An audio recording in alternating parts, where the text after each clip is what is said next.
Hello, నేను miss రావు.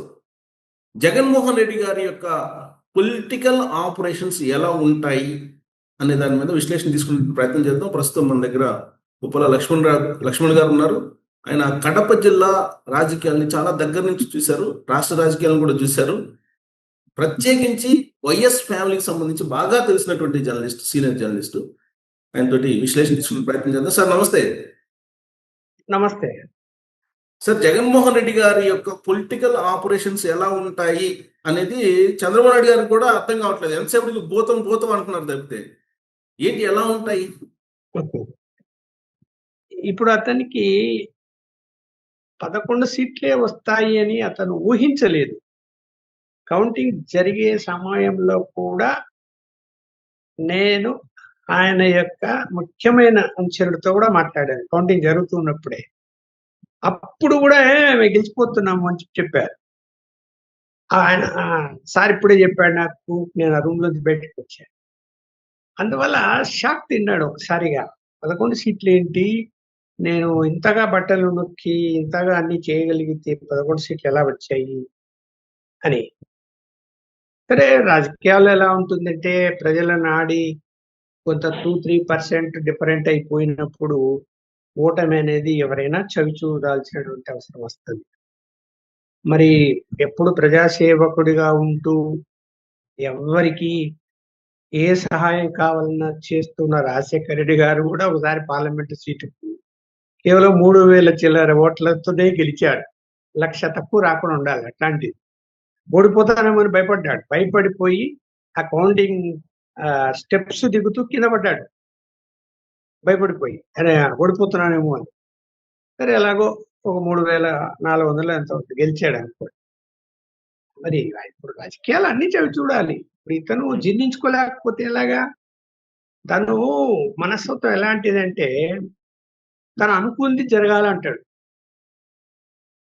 అది చిన్నప్పటి నుంచి ఆయనకు అలవాటు, చదువుకున్నప్పటి నుంచి కూడా.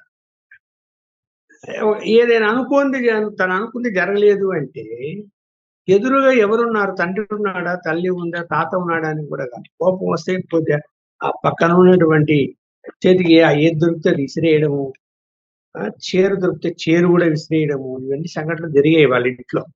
వాళ్ళ బంధువులు చెప్పారు కాబట్టి నేను అంటున్నా, అప్పట్లో చెప్పారు, ఇప్పుడేం చెప్పడం లేదు. మీకు అన్ని విషయాలు సుదీర్ఘకాలం పాటు జర్నలిజం అక్కడ చేశారు కాబట్టి మీకు ప్రతి విషయం తెలిసే ఉంటుంది. అంత కోపం అతని. అక్కడ ఏంటంటే అది ఫ్యాక్షన్ మాది. సరే, ఓవరాల్ గా కడప ఫ్యాక్షన్ జిల్లాగా పేరు ఉందినా, బాంబుల జిల్లాగా పేరు వచ్చినా కూడా ఎక్కువగా ఫ్యాక్షన్ ఉన్నటువంటి ప్రాంతాలు జమ్మలమడుగు, పులివెందుల, తర్వాత మైదుకూరు, కడప, పొద్దుటూరు. అంటే ఈ పార్లమెంట్ సెగ్మెంట్ లో ఇటువైపు ఎక్కువ ఫ్యాక్షన్ ఉంది. అటువైపు రాజంపేట పార్లమెంట్ సెగ్మెంట్ లో పెద్దగా ఏం ఫ్యాక్షన్ ఉండేది కాదు. ఈ పులివెందుల్లో ఈ ఫ్యాక్షనిజాన్ని పూర్తిగా వన్ సైడ్ సపోర్ట్ చేసేటువంటి విధానం రాజారెడ్డి.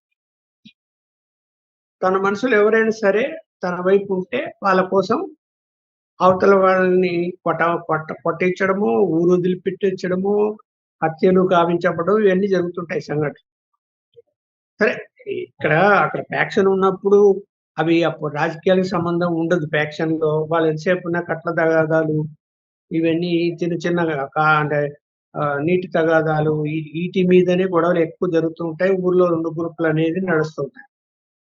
ఇప్పుడు మనము తాతగారి నుంచి అదే రక్తము రాజశేఖర గారి రక్తమే మన జగన్మోహన్ రెడ్డి గారికి అని అనుకున్నప్పుడు రాజశేఖర రెడ్డి గారు కొంత బ్యాలెన్స్ గా ఆలోచించేవాడు. ఎవరైనా నాలాంటి వాడు వెళ్ళి నువ్వు ఈ తప్పు చేస్తున్నావు అంటే కొంచెంసేపు ఆలోచించి చర్చించి తప్పును దిద్దుకునేవాడు.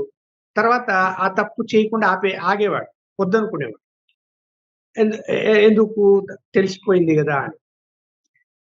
ఇప్పుడు ఇతని మనస్తత్వం అలా లేదు. ఇప్పుడు ఇతను ఎవరితో చర్చిస్తున్నాడు, ఎవరితో ఆ రాజకీయాలు ఆలోచిస్తున్నాడు అన్నాడు చెప్పండి. ఆ 2-3 వాళ్ళు కూడా అంత పెద్ద నాలెడ్జ్ ఉండి వ్యూహకర్తలు అయితే కాదు. ప్రజల రామకృష్ణారెడ్డి కానీ, వైవి సుబ్బారెడ్డి కానీ, లేకపోతే విజయసాయి రెడ్డి గారు వాళ్ళంతా వ్యూహకర్తల రాజకీయంగా, వాళ్ళంతా కొత్తగా రాజకీయాలు కూర్చుంటారు, వ్యాపారాలు చేసుకుంటారు. వ్యూహకర్తలు కాదు. ప్రజల నాడి ఏంటి? ఇప్పుడు వ్యూహకర్త అంటే నిజంగా రాజశేఖర్ అని చెప్పాలి. ఎందుకు? తను చిన్న వాళ్ళతో అయినా చర్చిస్తాడు, పెద్దవాళ్ళతో అయినా చర్చిస్తాడు. తనకి ఏదైనా ఏమి చేయాలో, ఏదైనా ఇది చేస్తే పబ్లిక్ రియాక్షన్ ఎలా ఉంటది అని. అలాంటి మనస్తత్వం రాజకీయాల్లో డెవలప్ చేసుకోవాల్సింది పోయినా, సరే అనుకోకుండా రాజకీయాల్లోకి వచ్చాడు, తండ్రి కారణంగా గెలిచాడు తప్ప ఆయనేమి ఆరితేరిన రాజకీయాల వ్యక్తి కాదు. ఆయన బిజినెస్‌ల్లో, వ్యాపారాల్లో, కంపెనీలలో ఏ కంపెనీలు ఎలా స్టార్ట్ చేయాలో, ఏ కంపెనీలో నిధులు ఎలా పెట్టాలి, ఎలా మనీ లాండరింగ్ చేసుకోవాలని దాంట్లో ఎక్స్‌పర్ట్ ఏమో గాని రాజకీయాలైతే కానే కాదు. అది కూడా ఎవరో సలహా చెప్తే తాను బలవంతంగా వివేకానంద రెడ్డిని రాజీనామా చేపించి తను పార్లమెంట్ మెంబర్ కావాలని ముఖ్యమంత్రి రాజశేఖర్ ఉన్నప్పుడు ట్రై చేశాడు. సోనియా గాంధీ గారు ఒప్పుకోలేదు మధ్యలో. అలా కుదరదు, పార్టీకి చెడ్డ పేరు వస్తది అని చెప్పి, సరే ఆ పీరియడ్ అయిపోయిన తర్వాత మళ్ళీ నెక్స్ట్ పీరియడ్ లో టికెట్ తీసుకున్నాడు. అది కూడా రాజశేఖర్ రెడ్డి గారు మళ్ళీ నెక్స్ట్ టైం సీఎం క్యాండిడేట్ గా ఫోకస్ కావడము, ఆయన మాట కాదని లేక అతనికి టికెట్ ఇచ్చారు. సరే అక్కడ పులివెందుల, కడపలో ఎలా ఉంటుందంటే రాజశేఖర్ రెడ్డి సంబంధించిన ఫ్యామిలీ కానీ, వాళ్ళకు సంబంధించిన వ్యక్తులు కానీ ఓటమి అనేది ఉండదు. ప్రజలు అంతగా అభిమానిస్తారు. వాళ్ళందరికీ కూడా రాజశేఖర్ రెడ్డి కనిపిస్తాడు. అరే మా కుటుంబంలో ఈ సమస్య వస్తే తను ఆదుకున్నాడు, మా ఆయన జైల్లో పడితే జైల్లోంచి బెయిల్ ఇచ్చి విడిపించాడు, ఇంటికి వచ్చి బియ్యం మూటలు ఇచ్చాడు, ఇంటికి వచ్చి డబ్బులు ఇచ్చిపోయాడు. ఇలా ఉంటారు అందరూ రకరకాల ప్రాబ్లమ్స్ నుంచి బయటపడిన వాళ్ళు. హత్య కేసుల్లో కూడా తప్పించుకొని కోర్టు కేసుల్లో కూడా మంచి లాయర్లు పెట్టి బయటపడిన వాళ్ళు ఉంటారు. ఇప్పుడు ఈయన ఎన్ని చేసాడు అలా? ఈయన వ్యాపారం చేసుకుని బెంగళూరులో ఉన్నాడు. ప్రజలతో ఎప్పుడు మమేకమై ఏ రోజు తిరగలేదు. పార్లమెంట్ మెంబర్ అయినాక కూడా అతను బెంగళూరులోనే ఎక్కువ ఉన్నాడు. ఎప్పుడు నియోజకవర్గం తిరగలేదు. వివేకానంద రెడ్డి బాగా తిరిగేవాడు. అందువల్ల ఈయనకి ఏంటంటే తను చదువుకునేటప్పుడు కోపం వస్తే ఒక పోలీస్ స్టేషన్ లో ఎస్ఐని టెలిఫోన్ పెడుతూ కట్టేపించాడు కూర్చొని. కట్టేపించి జూదం ఆడినటువంటి వ్యక్తులను సెల్ ఓపెన్ చేసి జీపులో కూర్చోబెట్టుకుని తీసుకుపోయాడు. వాళ్ళ ఊర్లో వదిలిపెట్టేశాడు. అంత కోపం అతని. ఆ ఎస్ఐని కూడా చూడు ఎదురుగా, తండ్రిని చూడని చెప్పే కదా.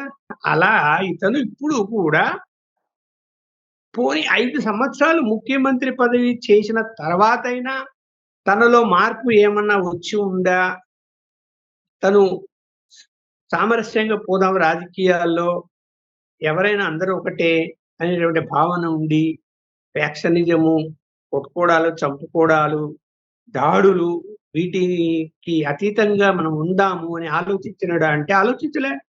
ఇప్పుడు ఆయన పీరియడ్ లో అన్ని దాడులు జరిగితే తెలుగుదేశం వాళ్ళ మీద ఏ ఆపగలిగినాడు తను? ఏమి ఆపలేకపోయాడు కదా. మళ్ళీ సమర్థించాడు.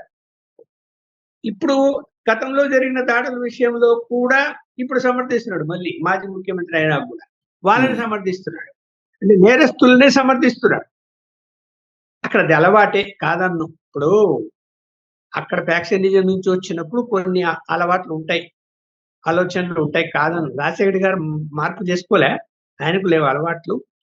ఎవరైనా మర్డర్ చేసి ఆయన దగ్గరికి పోతే కనుక నాతో పాటు ఉన్నాను రాని ఆయన ఎక్కడ పోతే అక్కడ కార్లో కూర్చోబెట్టుకుని తీసుకెళ్ళేవాడు, అరెస్ట్ చేయకుండా పోలీసులు. ఎస్పీలను పోయి ఏమండి అరెస్ట్ చేయకపోతే ఎట్లా, మాకు ఇబ్బంది వస్తుంది, పైనుంచి ప్రెజర్ వస్తుంది, మర్డర్ కేసులో మీరు అప్పగించండి, తీసుకుపోయి లేదా కోర్టులో హాజరుపరచండి అని చెప్పుకునే పరిస్థితి. అప్పుడు ఏమో రియలైజ్ అయ్యేవాడు, ఓహో వచ్చారు కదా, అడిగారు కదా అని వాళ్ళని వెంటనే కోర్టుకు హాజరుపరిచి పంపించేశారు. ఈయన దగ్గర అది కనపడడం లేదు. అంటే నేను కాపాడుతున్నా తప్ప తర్వాత రియలైజ్ అవుతానని అనుకోవటం లేదని నేను అనుకుంటున్నా. రియలైజ్ అవ్వడు తను, అదే దారిలో వెళ్తాను అనుకుంటాడు.